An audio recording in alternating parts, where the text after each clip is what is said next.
Je suis donc candidat à l'élection présidentielle du 31 octobre 2020. C'est une nouvelle constitution pour la Troisième République de Côte d'Ivoire. Mais j'ajoute que ce n'est pas pour essayer de briguer un troisième mandat.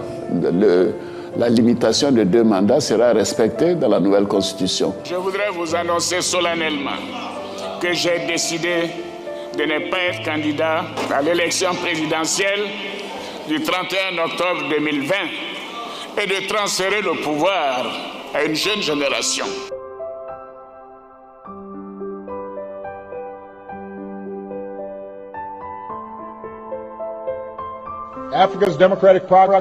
Progrès démocratiques en Afrique sont en danger quand les dirigeants refusent de quitter le pouvoir à l'issue de leur mandat.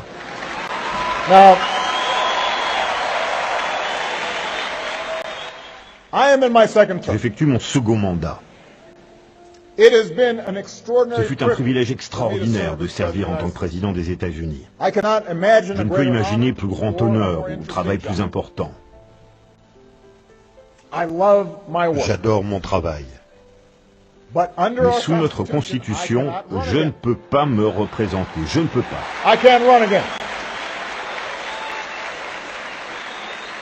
Je pense que je suis un bon président et que je pourrais gagner si je me représentais. Mais je ne peux pas. Je vais être honnête avec vous. J'attends avec impatience ma nouvelle vie après la présidence. Il n'y aurait plus toutes ces contraintes sécuritaires. Ça veut dire que je pourrais faire des promenades, passer du temps avec ma famille. Je peux trouver d'autres moyens de servir. Et revenir en Afrique.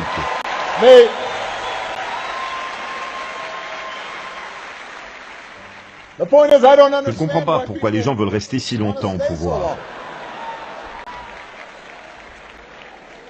Surtout quand ils ont autant d'argent.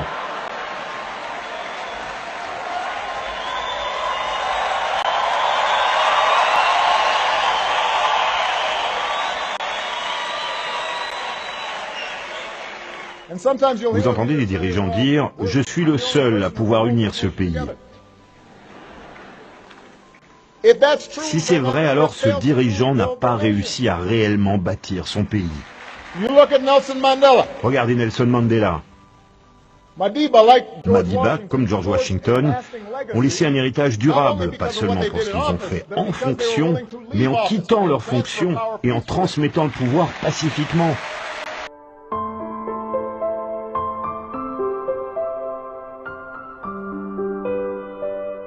Excellence, Monsieur le Président de la République de Côte d'Ivoire, Monsieur Alassane Ouattara.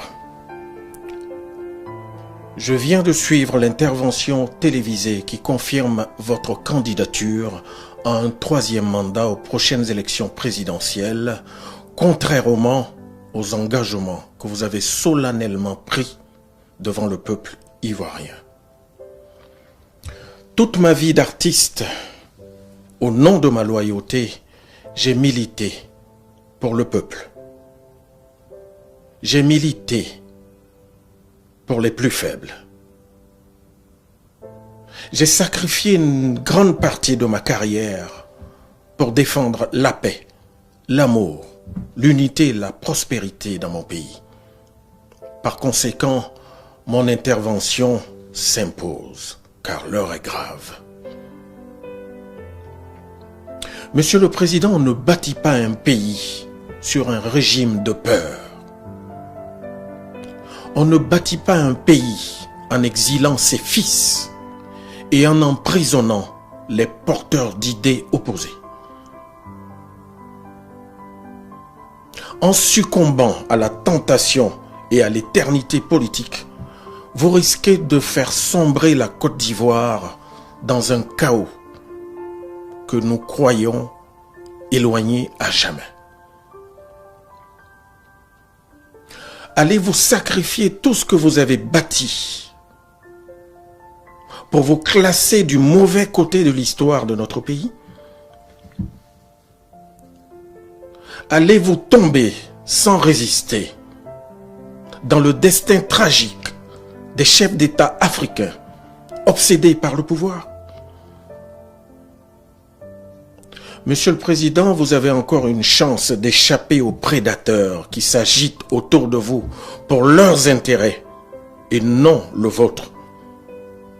S'il n'y a aucune personne dans la jeune génération compétente pour vous succéder, vous avez dès lors, Monsieur le Président, échoué. Et il faut le reconnaître en renonçant à ce troisième mandat qui sera le mandat de trop. Car le peuple ivoirien qui vous a porté, qui vous a accompagné à la magistrature suprême, pourrait vous manquer de respect. En vous remerciant en avance pour votre attention, je vous prie, Monsieur le Président, de retenir que je sais prévenir, je ne sais pas guérir. Je vous remercie.